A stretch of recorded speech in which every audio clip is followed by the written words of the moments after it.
할렐루야, 아멘. 네, 이 오후에 또 하나님의 말씀을 듣기 위해 나오신 우리 성도님들 축복합니다. 요즘 날씨가 엄청 화창하잖아요. 네, 오늘 하나님의 말씀 앞에 나아갈 때 우리가 그 화창한 마음으로 나아갔으면 좋겠습니다. 하나님의 말씀을 사모하고 사랑하는 자에게 하나님께서 우리에게 정말 귀에 들리는 것처럼 하나님의 음성을 들려주실 줄로 믿습니다. 아멘. 오늘 말씀 요한복음 15장 9절에서 10절 말씀 함께 찾아보도록 하겠습니다.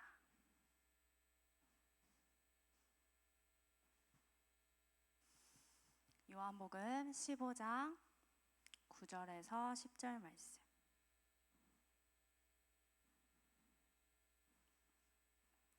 네, 다 찾으신 줄 알고 두 절 말씀 우리 한 목소리로 함께 읽겠습니다. 시작. 아버지께서 나를 사랑하신 것 같이 나도 너희를 사랑하였으니 나의 사랑 안에 거하라.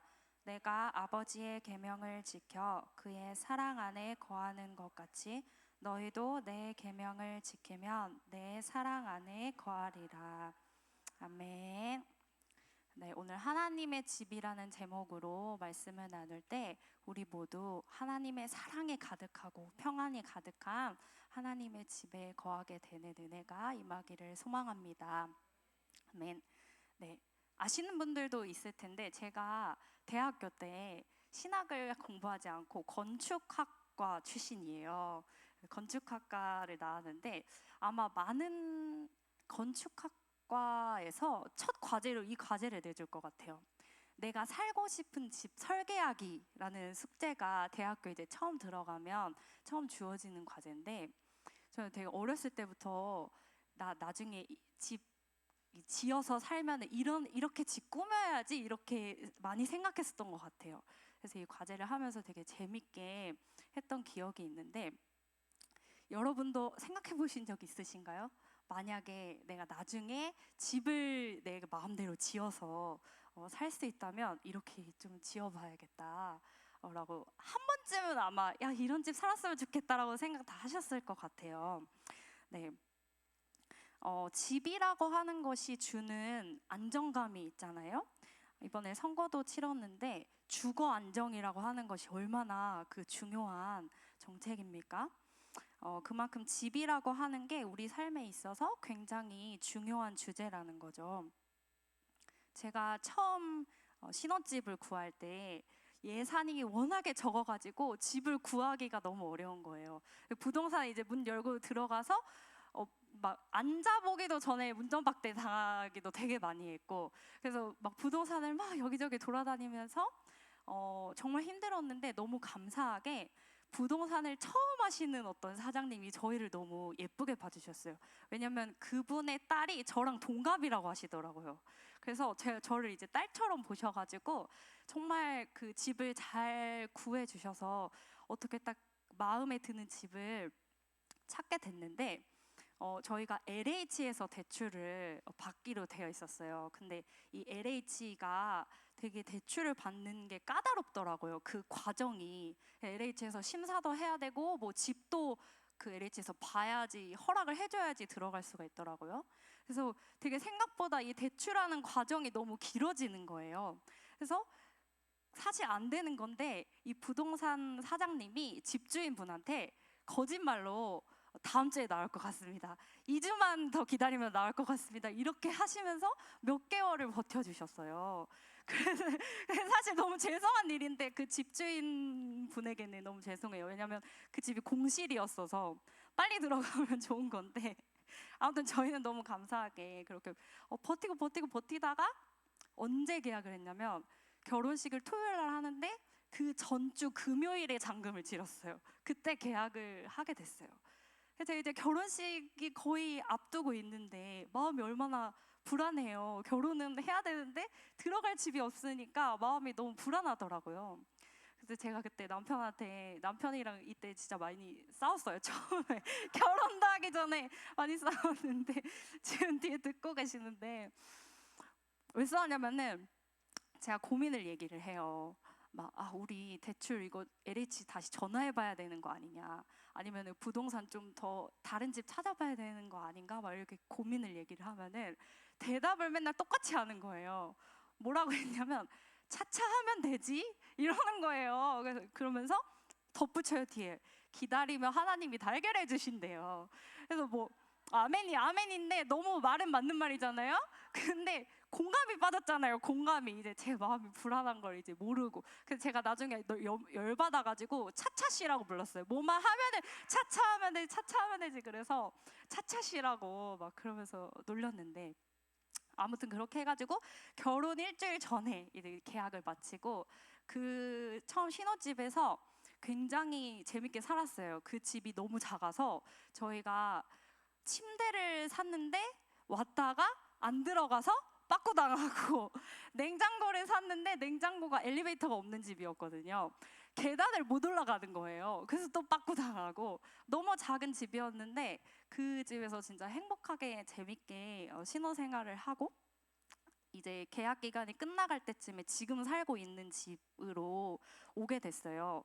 지금 살고 있는 집이 또 LH에서 그 임대주택에서 살고 있는데 너무너무 좋은 조건에 저희가 절대 들어갈 수 없는 그런 크기의 집을 너무 좋은 조건으로 들어가게 돼서, 너무나 감사했던 것은 20년을 이 집에서 살 수가 있어요. 특별한 결격 사유가 없으면 계약을 9번을 더 해주더라고요. 그래서 20년을 살 수 있게 됐는데 마음이 너무 편안한 거예요. 20년 동안 집 걱정을 안 해도 되다니 너무너무 마음이 편해서, 저희가 그 집에 처음 들어간 날에 막 거실에 막 뒹굴뒹굴 굴러다니면서 너무 넓다고, 너무 넓다, 그리고 발바닥이 아프더라고요. 작은 집에 살다가 이렇게 막 방 돌아다니려고 하니까 발바닥이 아프다 막 이러면서 너무 감사하게 이제 이 집에 들어오게 됐는데, 이제 또 시간이 흘러서 아이가 생기고 나니까 또 다른 생각이 드는 거예요. 주변에 술집이 좀 많아요. 술집이 많고 모텔이 좀 많고, 그리고 학교가 횡단보도를 좀 많이 건너서 가야 돼요. 초등학교가. 그래서 좀 또 고민이 되는 거예요. 여기 처음에 들어올 때 막 그 감사했던 그 하나 진짜 너무 감사합니다, 그거는 또 없어지고, 또 어디로 또 가야 되나, 좀 그런 생각이 들더라고요. 근데 그런 걸 보면서 집이라고 하는 게 우리에게 참 안정을 주기도 하지만, 이 집의 외형적인 어떤 모습보다는 그 안에 담겨 있는 내용이 더 중요하다라는 생각을 하게 됐어요. 여러분의 집은 어떠신가요? 이 집이라는 단어를 딱 들었을 때 어떤 마음이 드시나요? 또 어떤 생각이 드시는지 궁금합니다. 우리가 어렸을 때 꿈꾸던, 그 천약적의 또 총각 시절에 꿈꾸던 사랑이 많고 행복한 우리 집에서 지금 살아가고 계시는지, 우리는 누구나 행복한 그런 집, 정말 사랑이 가득한 집을 꿈꾸면서 살아가지만 녹록지 않죠. 정말 그런 우리가 꿈꾸던 집을 살아가는 것이 쉽지 않은 현실인 것 같습니다. 제가 얼마 전에 뉴스를 보다가 좀 놀랐는데, 신경 끄기 기술이라는 책이 있어요. 유명한 젊은이들이 많이 보는 책인데, 그 책을 미국의 한 작가가 썼는데, 그 작가가 한국을 와서 여행을 하고 유튜브를 만든 거예요. 브이로그를 만들어서 유튜브를 게재했는데 그 제목이 화제가 됐어요.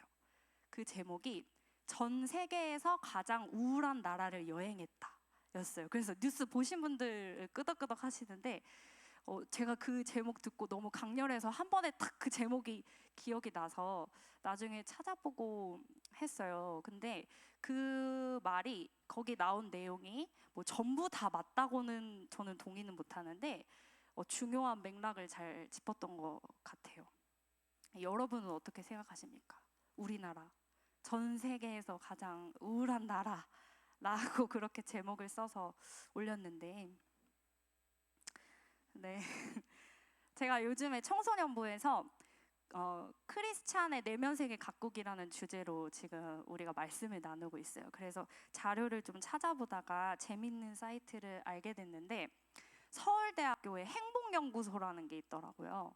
우리나라의 어떻게 행복해질 수 있을까를 연구하는 행복연구소가 있는데, 그 행복연구소가 카카오톡 쓰시죠, 다들? 카카오랑 이렇게 협업해가지고 하는 프로그램이었어요. 그래서 카카오의 그 페이지에 들어가면은 행복 지수를 테스트할 수 있어요. 행복 점수를. 그래서 그 점수를 이제 그 테스트 항목이 10개 있는데, 그 항목에 이제 체크를 하면은 그게 실시간으로 데이터가 생기는 거예요. 그래서 나이대별로도 볼 수 있고, 뭐 지역별로도 볼 수 있고, 뭐 그렇게 해서 볼 수 있는데, 몇 점일 것 같으세요? 우리나라 평균 행복 점수가 100점 만점에 몇 점일 것 같으세요?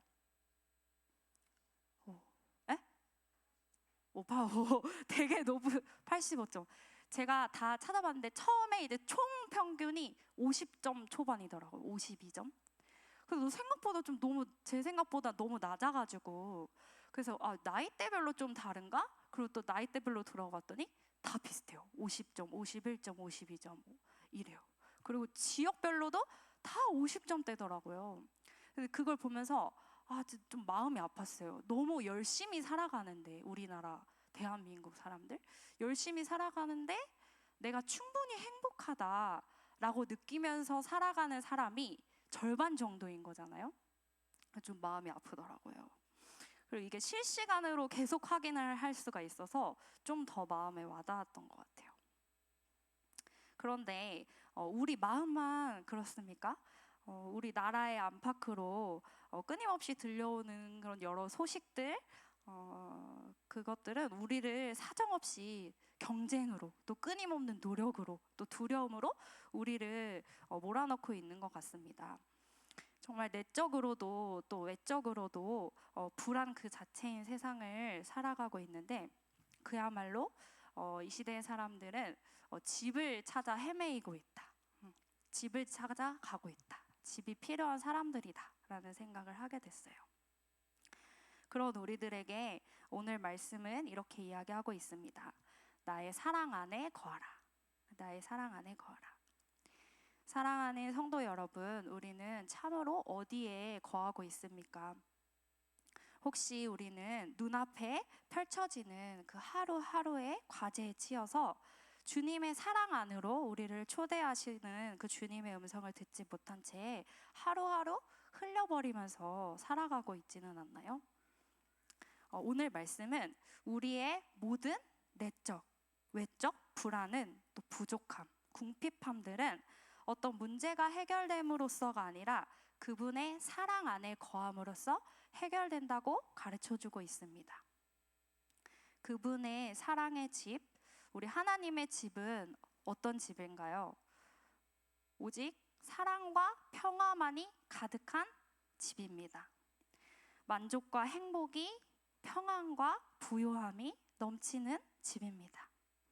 상상만 해도 마음이 따뜻해지지 않으시나요?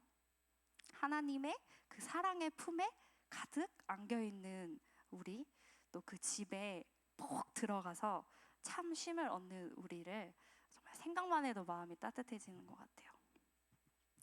그런데 그 하나님의 집에 거한다는 것은 우리가 이 세상을 떠나고 저 천국에 갔을 때 이루어지는 것이 아니라는 것을 우리가 기억해야 합니다. 예수님께서 우리에게 성령을 주시고 우리 안에 들어와 계실 때 우리를 그분의 집으로 삼으셔서 주님이 우리와 함께 하신 그 순간부터 우리는 하나님의 집 안에 거하고 있음을 고백합니다. 나의 사랑 안에 거하라. 세상에 시달려 평안의 집을 찾는 우리를 주님은 오늘도 계속해서 끊임없이 순간마다 초청하십니다. 바쁘고 어지러운 우리의 생활 중에서도 그 초청에 응답하며 하나님의 집에 거하는 우리가 되기를 소망합니다. 아멘. 지난 부활주일 날에 제가 문득 교회 오는 길에 버스에서 밖을 보게 됐어요. 밖을 봤는데 나무에 잎사귀가 파릇파릇하게 올라왔더라고요. 근데 딱 그 모습을 보는데 말씀 한 구절이 딱 마음에 떠올랐어요. 무슨 말씀일까요? 너무너무 유명한 말씀. 들의 백합화가 어떻게 자라는가 생각하여 보라. 수고도 아니하고 길쌈도 아니하느니라. 그러나 내가 너희에게 말하노니 솔로몬의 모든 영광으로도 입은 것이 이 꽃 하나만 같지 못하였느니라. 오늘 있다가 내일 아궁이에 던져지는 들풀도 하나님이 이렇게 입히시거든 하물며 너희일까 보냐. 아멘. 어른들이 저 뒤에 지금 자고 있는 제 딸 12개월 됐는데 저희 딸 보면서 제일 많이 하시는 말씀이 있어요. 뭘까요? 언제 이렇게 많이 컸냐. 오늘도 진짜 많이 들었어요. 언제 이렇게 컸어? 언제 이렇게 벌써 걸어 다니고 언제 이렇게 컸냐. 이 말 제일 많이 듣는데요. 제가 딱 그 잎사귀를 보면서 이게 딱 그거 같다라는 생각이 드는 거예요. 키우지 않는 사람이 보면은 와, 언제 이렇게 컸어? 하는데 그냥 자라는 생명이 어디 있습니까? 누군가의 손길이 그를 돌보고 있었다는 거잖아요. 너무 아름답게 이렇게 펼쳐져 있는 이 세상을 보면서 이 온 땅이 하나님의 집이구나라는 생각이 들었어요. 이 온 땅에 이 들풀도 또 공중의 새도 또 그 안에 살아가는 우리들도 사랑으로 돌보시는 그 하나님의 집 안에 우리가 살아가고 있구나라는 생각을 하게 되었습니다. 여러분, 우리가 살아가는 이 온 땅이 또 우리의 가정이 또 우리 나라가 우리 교회가 이 사회가 하나님의 집임을 고백합니다. 아멘. 그리고 우리는 그 사랑의 돌보심 가운데에서 살아가고 있음을 고백합니다. 누가 어디 사세요? 물어보시면 뭐라고 대답해야 돼요? 네, 태계 아파트 350동이 아니라 하나님의 집에 살고 있습니다. 네, 그 믿음으로 살아가는 우리들이 됐으면 좋겠습니다. 네, 예수님은 계속해서 어떻게 그 예수 그리스도의 사랑 안에 있음을 기억하고 또 그 하나님의 집에 거할 수 있는지를 가르쳐 주고 계시는데요. 우리 10절 말씀을 함께 읽어보겠습니다. 10절 말씀 시작. 내가 아버지의 계명을 지켜 그의 사랑 안에 거하는 것 같이 너희도 내 계명을 지키면 내 사랑 안에 거하리라. 아멘. 예수님이 어떻게 하나님의 사랑 안에 거한다고 하시나요? 네. 아버지의 계명을 지켜서 그 사랑 안에 거하고 계시다고 말씀하고 계세요. 이 아버지의 계명은 그 밑에 보시면 12절 말씀에 나와 있습니다. 제가 읽어드릴게요. 12절 말씀입니다. 내 계명은 곧 내가 너희를 사랑한 것 같이 너희도 서로 사랑하라 하는 이것이니라. 아멘. 우리가 서로 사랑할 때 그분의 집 안에 거할 수 있다고, 하나님의 사랑 안에 거할 수 있다고 말씀하시는데요. 우리는 어떻게 서로 사랑할 수 있을까요? 우리가 어떻게 서로 사랑할 수 있을까요? 예수님이 가르쳐 주신 세 계명이 있죠. 그 첫 번째가 다 아시는데 대답을 안 하시는 것 같아요. 마음을 다하고 목숨을 다하고 뜻을 다하여서 주 너의 하나님을 사랑하라. 네. 마음을 다하고 목숨을 다하고 뜻을 다하여서 주 너의 하나님을 사랑할 때 우리는 서로 사랑할 수가 있습니다. 사랑 없는 우리가 이기심과 질투와 분냄만 가득한 우리가 하나님을 사랑함으로 또 그분의 사랑을 입음으로 그분의 사랑으로 가득 채워질 때 서로에게 사랑이 흘러갈 수 있게 되는 것이죠. 서로 사랑이라고 하는 것은 우리가 온전히 하나님을 사랑할 때 터져나오는 산물이라고 할 수 있겠습니다. 그러므로 저는 오늘 이 서로 사랑하라고 말씀하신 이 말씀을 이렇게 읽고 싶습니다. 하나님을 사랑하라. 그 사랑으로 가득 채워라. 그 사랑으로 충만하여라. 제가 매일매일 지유를 놓고 또 저희 가정을 놓고 매일매일 하루도 빼놓지 않고 하는 기도 제목이 있어요. 그것은 하나님을 사랑하고 하나님의 말씀을 사랑하는 우리들 되게 해주세요. 지유 되게 해주세요. 우리 가정이 되게 해주세요인데요. 저는 그것이 가장 큰 축복이라고 생각합니다. 하나님을 정말 사랑하는 것, 그리고 하나님의 말씀을 사랑하는 사람이 되는 것이 하나님의 말씀을 지켜야지가 아니라 하나님의 말씀을 너무너무 사모하는 그런 사람이 되는 것이 하나님을 위해 막 열심히 하는 것보다 또 위대한 일을 하는 것보다 더 훌륭한 사람이 되는 것보다 그냥 하나님을 사랑하고 하나님의 말씀을 사랑하는 게 저는 더 큰 축복이라고 생각합니다. 그때 그분을 향한 사랑으로 또 그분의 사랑으로 우리가 가득 채워질 때 우리가 그분의 집에 거하게 될 뿐만 아니라 우리가 살아가는 가정과 또 이 사회와 온 세상이 하나님의 집이 되는 기적이 일어날 줄로 믿습니다. 우리 옆에 분들 바라보시면서 서로 축복하고 이렇게 결단하셨으면 좋겠습니다. 우리 함께 하나님을 정말 사랑합시다. 시작. 아멘. 그리고 한 번 더 이렇게 축복했으면 좋겠습니다. 그리고 하나님의 사랑의 집에 거합시다. 시작. 하나님의 사랑에. 아멘. 네, 말씀을 마무리하면서 영상을 하나 보려고 하는데요. EBS 지식 채널 프로그램인데요. 네, 한번 함께 보시겠습니다.